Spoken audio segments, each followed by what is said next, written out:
अस्सलामुअलैकुम, welcome to SCL institute इकरा। दोस्तों, आज आप सीखने वाले हैं कोरल की क्लास नंबर 2। आइए देखते हैं। ये कोरल खुला हुआ है। मैं एक न्यू पेज ले लेता हूँ। सबसे पहले न्यू पेज लेने के लिए आप इस पर भी क्लिक कर सकते हैं। यहाँ जाकर आप न्यू पेज पे क्लिक कर सकते हैं या फिर अपने कीबोर्ड से Ctrl+N प्रेस कर सकते हैं। ठीक है दोस्तों, पिछली क्लास में मैंने आपको सिखाया था ये पिक टूल के बारे में कि पिक टूल का आप इस्तेमाल कैसे करेंगे। तो बस सीधा सा इसको आप इस तरह से समझ लें, किसी भी काम को करने के लिए पहले उसे अपने हाथ से पकड़ना होता है। कंप्यूटर में समझिए कि ये आपका हाथ है। ठीक है। दूसरी चीज़ दोस्तों, जो मेन बहुत अच्छी चीज़ है, वो जूम टूल भी मैंने आपको बताया था, लेकिन एक बार और समझ लें कि आप किसी चीज़ को सपोज़ करें कि बहुत छोटी सी चीज़ है ये, और जूम टूल कितनी इम्पोर्टेंट क्यों है वो मैं आपको बता देता हूँ। ये छोटी सी चीज़ है, मैं यहाँ पर लिख रहा हूँ शहबाज।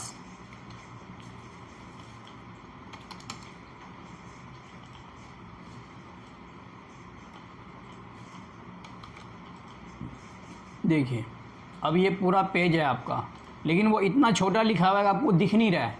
तो ऐसे में आपको जूम करके देखना होगा। जूम करके देखने के लिए आप इसे लें और इतने हिस्से को आप यहाँ से क्लिक करें। ठीक है। ये जल्दी जूम टूल ऐसा टूल है, जल्दी कंट्रोल नहीं होता है। वापस आप अगर छोटा करना चाहें तो अपने माउस को राइट क्लिक को दबाए रखें। एक बार दबा दिया आपने, ये छोटा हो चुका है। वापस अगर आपको बड़ा करना है तो अभी जूम टूल आपके माउस पर आया हुआ है, तो आप लेफ़्ट क्लिक दबाएं, फिर से लेफ़्ट क्लिक दबाएं, लेफ़्ट क्लिक दबाएं। इस तरह से आप थोड़ा थोड़ा करके ये बड़ा होता जा रहा है। राइट क्लिक करेंगे, थोड़ा थोड़ा करके ये छोटा हो रहा है।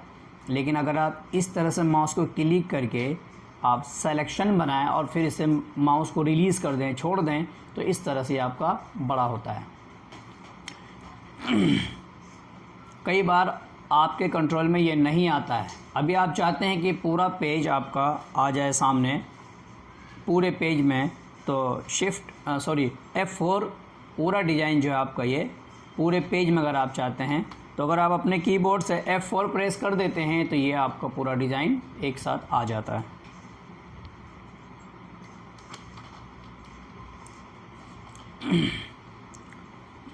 एक चीज़ और समझ लें आप कि जिस तरह से मैंने आपको बताया कि ये पूरा डिज़ाइन को पूरे पेज में देखने के लिए, ठीक है, जिसे कहते हैं फिट टू पेज करने के लिए आपने क्या प्रेस किया था? F4। ठीक है ना, F4 प्रेस किया था। अगर पूरा पेज आप अपने मॉनिटर पर चाहते हैं कि पूरा पेज जो है आपका ये अपीयर हो जाए, दिखे, तो उसके लिए शिफ्ट F4 प्रेस करते हैं तो ये पूरा पेज आपका आ जाता है। ये बहुत ही ज़रूरी चीज़ था, इसलिए मैंने आपको पहले बता दिया। ठीक है ना। उसके बाद दोस्तों और भी चीज़ है, लेकिन मैं इसे पहले बाद में बताऊंगा। उससे पहले मैं नीचे और जा रहा हूँ। ये मैंने आपको बता दिया है, ये वाला भी मैं आपको बाद में बताऊंगा ज़रूर। ये बहुत काम की चीज़ है। इसी तरह से मैंने आपको ये बताया है, ये भी बताऊंगा, जो बाद में बताऊंगा मैं आपको। और ये तीनों बता दिया है मैंने आपको। ये दोनों चीज़ें भी मैं आपको बाद में बताऊंगा।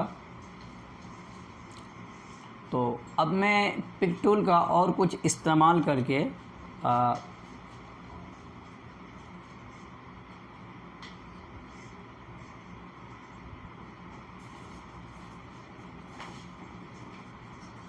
दोस्तों, अब मैं चल रहा हूँ यहाँ से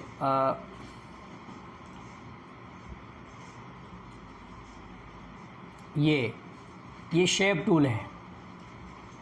शेप टूल सबसे ऊपर ही शेप टूल है, हालांकि इसके नीचे भी कई सारी चीज़ें हैं, लेकिन मैं पहले शेप टूल पे चल रहा हूँ। ठीक है। सपोज़ करो कि मैंने यहाँ पर एक रेक्टेंगल ले लिया। ठीक है। अब आप ये चाह रहे हैं कि इसमें से देखें, अगर मैं अभी बीच में, ये जो बीच में एक पॉइंट आ रहा है, अगर मैं इस पर एक बार क्लिक कर दूं, ठीक है ना, तो अब इसकी शक्ल इस तरह की हो रही है। मतलब यहाँ पर जो डॉट्स आ रहे थे चारों तरफ, देखें आप, इस तरह के थे, और जब मैं एक बार बीच में यहाँ पर क्लिक कर देता हूँ तो ये इस तरह के हो रहे हैं। अब जब आप अपने माउस को लेकर वहाँ पहुँच रहे हैं तो आपके माउस पर देखें आपका रोटेशन टूल बन रहा है। अगर उस पर आप एक बार क्लिक करके रख दें तो देखें ये क्या हो रहा है। आप इसे एंगल दे सकते हैं। जी हाँ, आप जिस तरह से घुमाना चाहें घुमा सकते हैं।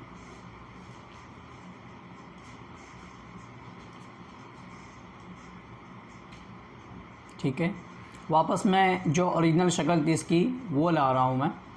तो उसके लिए देखें जो मैंने घुमा रखा है इसे, तो ये इतनी डिग्री में ये घूम चुका है। तो मैं इसको यहाँ पर 0 कर देता हूँ।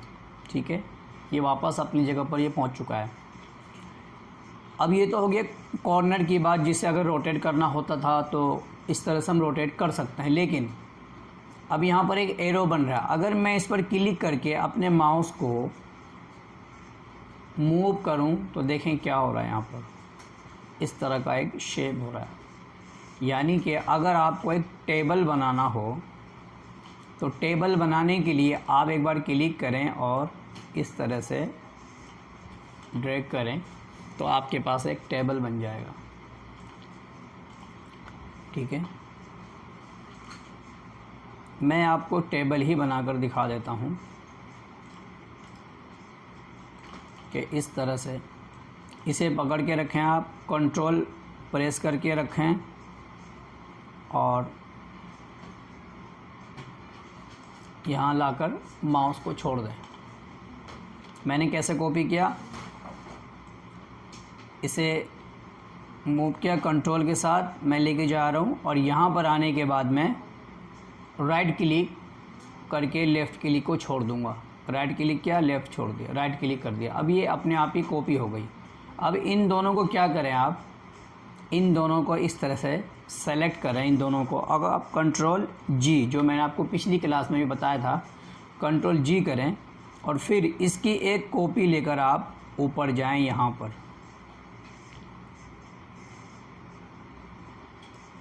ठीक है, राइट क्लिक करके छोड़ दें। अब उसे मैंने बताया था कि बिहाइंड करने के लिए कंट्रोल पेज डाउन। अभी आपका कंट्रोल पेज डाउन किया तो वो अंदर चला गया। देखें इस तरह से आपका एक टेबल तैयार है।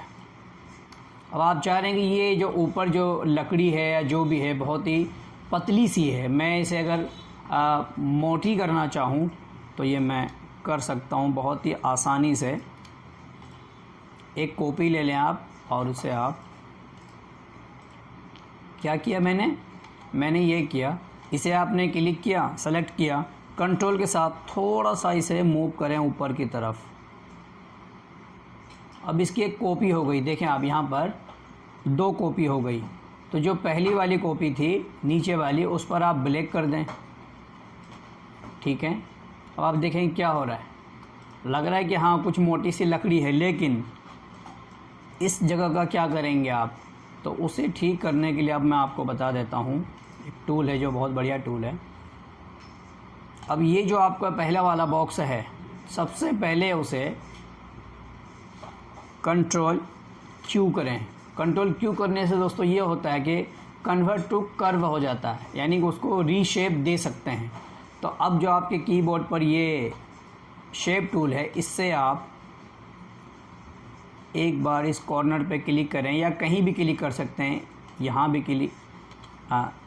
क्लिक कर सकते हैं। क्लिक करने के बाद डबल क्लिक करें और उसे यहाँ पर लाकर मिला दें। ऐसे ही आप यहाँ आके एक बार यहाँ पर एक डॉट ले लें, नोड बोलते हैं इसे। यहाँ पर डबल क्लिक करें तो यहाँ पर एक आपका नोड बन जाएगा जो कि यहाँ पर भी है। अब आप इसी से इसे उठाकर माउस को क्लिक करके रखें और आप यहाँ पर लेके चलें तो आपका ये इस तरह से वो प्रॉब्लम ख़त्म हो जाएगी जो आपको अभी दिख रहा होगा। F4 प्रेस करें अपने कीबोर्ड से तो ये आपको इस तरह से टेबल दिखेगा। अपने कीबोर्ड से जूम इन जूम आउट करने के लिए भी आपके पास शॉर्ट कमांड है। अगर आप जैसे F4 करते हैं तो ये पूरा फिट हो जाता है आपके पेज में, लेकिन अगर आप F3 प्रेस करते हैं अपने कीबोर्ड से, फंक्शन F3 जो सबसे ऊपर की लाइन में होती है, देखें अपने कीबोर्ड में, F3 से इसे आप छोटा कर सकते हैं और F4 से ऊपर कर सकते हैं। और दोस्तों फुल स्क्रीन अगर आप देखना चाहते हैं कि सारी चीज़ें ख़त्म हो जाए तो आप F9 प्रेस करें तो उस स्क्रीन पे सिर्फ आपका यही दिखेगा, F9। जी हाँ, F9 full screen, F4 full page, F9 full screen. तो इस तरह से आप बना सकते हैं, ठीक है। अब मैंने आपको जो दूसरी चीज़ बताई थी, ये शेप टूल, इसका इस्तेमाल एक बार मैं आपको दूसरी चीज़ों में करके बता। ये मैंने स्क्वायर लिया है, तो इसमें मैंने दो चीज़ें की थी। जब मैं एक बार क्लिक किया था तो ये घुमाया था, और दूसरा यहाँ से मैंने इसको आड़ा किया था, ठीक है, इस तरह से किया था। लेकिन अगर आप ये चाह रहे हैं कोई भी एक कोना, एक कॉर्नर आपका बाहर की तरफ चला जाए या अंदर की तरफ आ जाए, यानी कि जो 4 कॉर्नर है आपके पास, इसे आप हैंडल करना चाहते हैं तो ऐसे नहीं कर सकते। सबसे पहले कोई भी किसी भी चीज़ को अगर आप रीशेप करना चाहते हैं, अपनी तरफ से आप उसको शेप देना चाहते हैं, जैसे मैंने ये बॉक्स लिया है, अब मैं इसको अपनी तरफ से शेप देना चाहता हूँ, रीशेप करना चाहता हूँ, इसके लिए Ctrl Q एक बार करना बहुत ही ज़रूरी है। नहीं करेंगे तो आप नहीं कर सकते। आप देखें कि मैं अगर इस कॉर्नर को खींचना चाहूँ तो नहीं खींच सकता, लेकिन जैसे ही मैं Ctrl Q कर देता हूँ तो अब ये इस तरह से आपके पास कोई भी एक कॉर्नर को आप सेलेक्ट कर सकते हैं। सपोज़ करिए कि मैंने इसे सेलेक्ट किया, अब मैं इसी टूल से इसे, आप इससे नहीं करेंगे, पिक टूल से इस कॉर्नर को नहीं खींचेंगे, क्योंकि आप इसको शेप दे रहे हैं अपनी तरफ से। तो ये शेप टूल है, चूँकि ये शेप टूल है, इसी से होगा। आप इस तरह से इसको सेलेक्ट करते हैं, फिर आप जहाँ ले जाना चाहें इसे जा सकते हैं, इस तरह से लेके जा सकते हैं। ऐसे ही ये तो इस पे। और दोस्तों एक चीज़ और, अभी आपके पास सिर्फ ये 4 कॉर्नर है, लेकिन इस पे अगर आप और एक मज़ीद ये नोट ऐड करना चाहते हैं तो इसके लिए जैसे आप फिर इसी टूल को लें, आप इसके बाद आप यहाँ पर अगर 8 पर क्लिक करेंगे तो देखें अभी ये वाला कॉर्नर सेलेक्ट था हमारा, तो यहाँ पर एक ऐड आ गया। अगर मैं इसे सेलेक्ट करता हूँ, फिर यहाँ पर मैं एक ऐड नोट कर देता हूँ तो इस तरफ आ जाएगा, और मैं अगर यहाँ चाहता हूँ तो इस तरफ आ जाएगा, और अगर मैं यहाँ चाहता हूँ फिर यहाँ पर ऐड नोट करेंगे तो यहाँ पर आ जाएगा। ये तो हो गया जो ऑटोमेटिक आ रहा है। लेकिन अगर आप खुद चाहें कि किसी एक जगह पे नोट चाह रहे हैं, सपोज़ करेंगे आप यहाँ पर एक नोट चाह रहे हैं, तो अभी ये वाला आपके माउस में है, अपने माउस से आप डबल क्लिक कर दें, यहाँ पर भी अगर आप डबल क्लिक कर दें तो आपका आ जाएगा। अब इसे पकड़ के यूं ही आप अंदर या बाहर कुछ भी कर सकते हैं। और अगर आप इसे डिलीट करना चाहते हैं तो इस तरह से आप इसे पकड़ें और इसे अपने कीबोर्ड से डिलीट प्रेस कर दें। इस कॉर्नर को आप डिलीट करना चाहते हैं तो इस तरह से आप इसे डिलीट कर सकते हैं। इस कॉर्नर को अगर आप डिलीट करना चाहें, इस कॉर्नर को, तो आप यहाँ से डिलीट कर सकते हैं। You can do everything in Corel Draw. यकीन जाने बहुत ही अच्छा सॉफ्टवेयर है। इसे आपने सीख लिया, फ़ोटोशॉप सीख लिया तो आप पक्का डिज़ाइनर हो गए। और मैं 10 साल से डिज़ाइनिंग सिखाता हूँ। अगर आपने सारे वीडियोस मेरे देख लिए तो यकीनन आप अच्छे डिज़ाइनर हो जाएंगे। दोस्तों अगर आपने मेरे चैनल को सब्सक्राइब नहीं किया तो प्लीज़ सब्सक्राइब कर दें और बेल आइकन को दबाना बिल्कुल ना भूलें, ताकि जब मैं अगली वीडियो अपलोड करूँगा तो आपको वो वीडियो, उसका नोटिफिकेशन आपको मिल जाए। Thank you.